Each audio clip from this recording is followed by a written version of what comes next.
What is good, YouTube? It is your boy Anime Devil Hunt, and I hope everyone's having an awesome day. Man, this chapter was absolutely awesome. I really like this chapter. This chapter was amazing to me. 11 out of 10 for me. I really enjoyed it.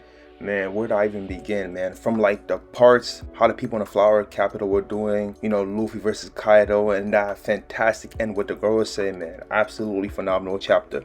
We are about to dive straight into this review, but before we get into that, if you are new to Anime Devil Hunter, welcome. Here on this channel we cover all sorts of awesome One Piece content, weekly reviews from time to time, ability explain videos, analysis, speculations, and a whole bunch of fun stuff. So definitely subscribe and join the channel. Drop a like if you end up enjoying the video, comment down below how you felt about the chapter and whether or not you're looking forward to the next chapter. With that being said, let us begin. So the name of this chapter is called Shuron Hake. We get a nice cover story with Germa. I believe there was probably the remnants of a kingdom that they probably destroyed. Well, moving on, the first page of the chapter is just us taking a dive and look at how the people in the flower capital are, you know, how they're living, you know, and they're a bit down that fire festival is coming to an end and they're about to go back to their old lives, you know, living miserable and whatnot, you know, barely getting any food, being under Kaido and Orochi and whatnot. And actually, one of the panels got me really emotional. It was a panel where I believe it's a mother talking to her child, telling her child all the time to write your wishes for our ancestors to see, and the child's like, will they really come true?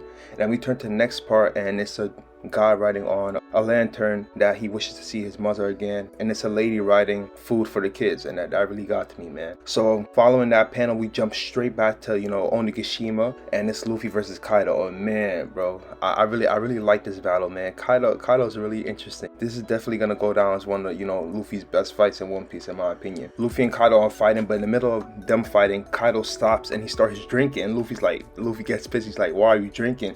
And Kaido says, because I'm having fun. And he asks Luffy, you wanna take a sip yourself? He says the capital is celebrating the Fire Festival today, and we were supposed to host a grand banquet hall here in Onigashima. Although you pretty much ruined that, and Kaido switches his laugh to foo foo foo. Kaido then starts laughing really hard, foo foo foo, ho ho ho, and Luffy's like, what the fuck, you're totally wasted. And Luffy's like, yo, you better not use this as an excuse when I whoop your ass. And Kaido's like, you dumbass, getting drunk won't weaken me. And then Luffy goes to attack, and Kaido says, I've already acknowledged your strength. And then he starts laughing even harder. Then he says, I can't remember the last time I was challenged to a serious one-on-one fight. And then Luffy's coming in to hit Kaido. Although Kaido, I don't know how, but in a drunk state, he dodges. I saw so many people posting Rock Lee GIF memes, you know, drunkenly, shout out to Rock Lee. And when he dodges Luffy's elephant gun, he says, Shuron Hake, laughing drunk. And then so Kaido immediately switches from this drunk face and whatnot, hitting Luffy with a laughing drunk Ragnarok. That shit hits Luffy so damn hard. Like the roof starts cracking in, like that shit is crazy. And like the people downstairs are like, whoa, first the castle's on fire, now the dome is unstable, like what the fuck is going on? And then we jump back to Luffy versus Kaido, and Luffy, you know, he's holding his eyes and whatnot. I honestly thought at that point, you know, because like many people speculated that during this fight Luffy's going to lose an eye against Kaido. I thought, you know, that was it, but turns out he didn't. Yeah, back to the fight. Kaido goes into his dragon form. He starts saying, I'm enjoying this, but the castle and the island are destroyed. Talk about useless. Seems like I can't even protect one lousy castle. Kaido's in his drunk phase, you know, going from talking about how he isn't shit, laughing, you know, all over. He's just having an episode. So we jump back to Luffy, and Luffy's holding his eye like, damn, that shit hurt, you bastard.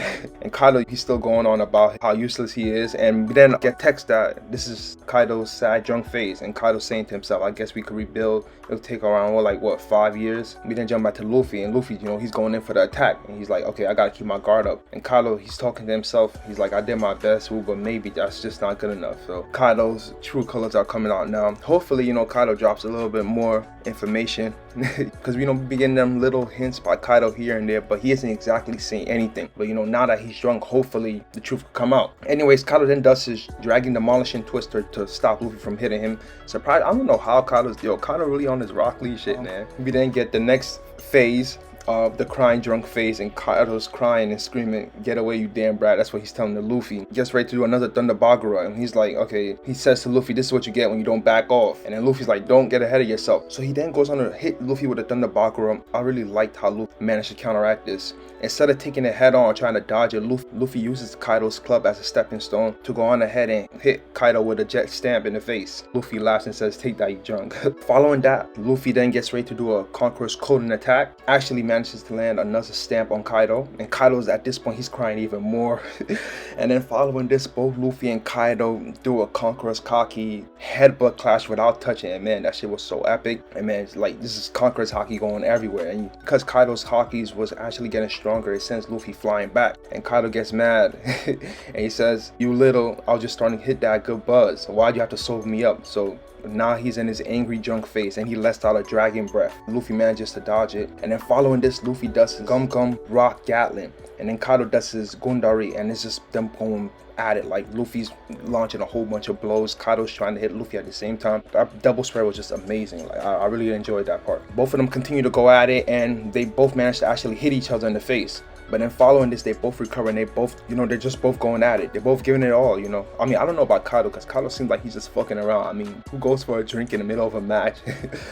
Anyways, following this, Kaido tries to do another Thunder Bagura, and Luffy tries to do a giant stamp. A giant stamp rock? I mean, he didn't name it. I'll go on ahead and name that. Luffy manages to dodge Kaido's Thunder Bagura. He then lands his attack on him. And, you know, Kaido's bleeding at this point. So, you know, we're getting down to the wire. And I really got to compliment Luffy, considering he's doing all this in his base form. That's pretty impressive to me. So, probably, I don't know. Because my favorite part of the chapter, I have to say, is Luffy versus Kaido. But, you know, there's going to be a couple of people who really enjoy this part. And I have to say, I do enjoy this part as well, considering we're finally getting a breather to get some context as to what's going on outside of Wano.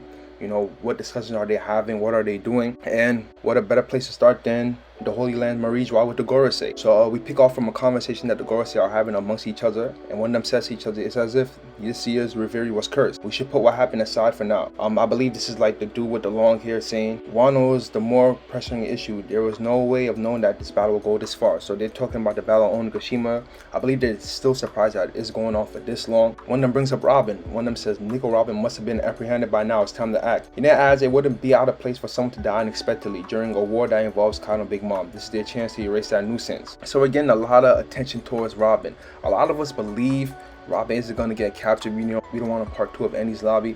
But in all honesty, like, it feels like Oda might just head that route, because, you know, the attention keeps being brought up to Robin. Even though CP0 seem like they're occupied as of right now, who knows what could happen. Following this, we switch to the ships that are trying to arrive at Wano. We get the text that the seas around Wano, all units standing by, and one of them's like, wait, what the hell is going on? What's the matter? And then take a look, and they see like there's a giant shadow, and it's Zunisha.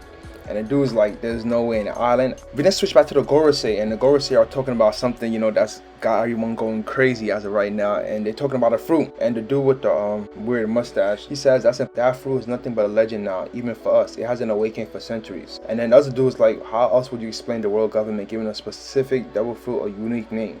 They were hiding the true fruit's name from the annals of history. What does this mean? So then we see Zunisha in front of a whole bunch of ships, and that's how we end the chapter. So man, what a way to end the chapter. There are some people that think that the Gorosei are talking about the Gum Gum fruit. I personally think it's a different fruit that they're talking about, considering Zunisha is the one that appeared in the end. I think it has to do with a fruit regarding Zoe and Zunisha. I think that's most likely what they're talking about. But yeah, guys, man, what a chapter. Absolutely 15 out of 10. I really enjoyed this chapter. Kaido's fight with Luffy seems like, you know, a big brother versus a little brother, you know, like a big brother that's like, I don't know, 8 to 10 years older than you, and you know, you're like, what, 5, and you're trying to take him on, and he's just taking all your hits, and he's laughing, and the few hits that, you know, that you manage to bite him or scratch him, he gets mad, and he probably hits you a little hard, not too hard, you know. That's what it feels like, in all honesty. And even Luffy's like, you know, if I kick your ass, don't bring up the excuse that you were drunk. Anyways, man, absolutely 10 out of 10 chapter. I hope you guys enjoyed the review. Drop a like if you enjoyed the review. I hope you guys enjoyed the chapter as well. Comment down below what you thought of the chapter. Break next week, unfortunately. Anyways, thank you guys so much for watching. You guys have an awesome day. Peace. See you in the next one.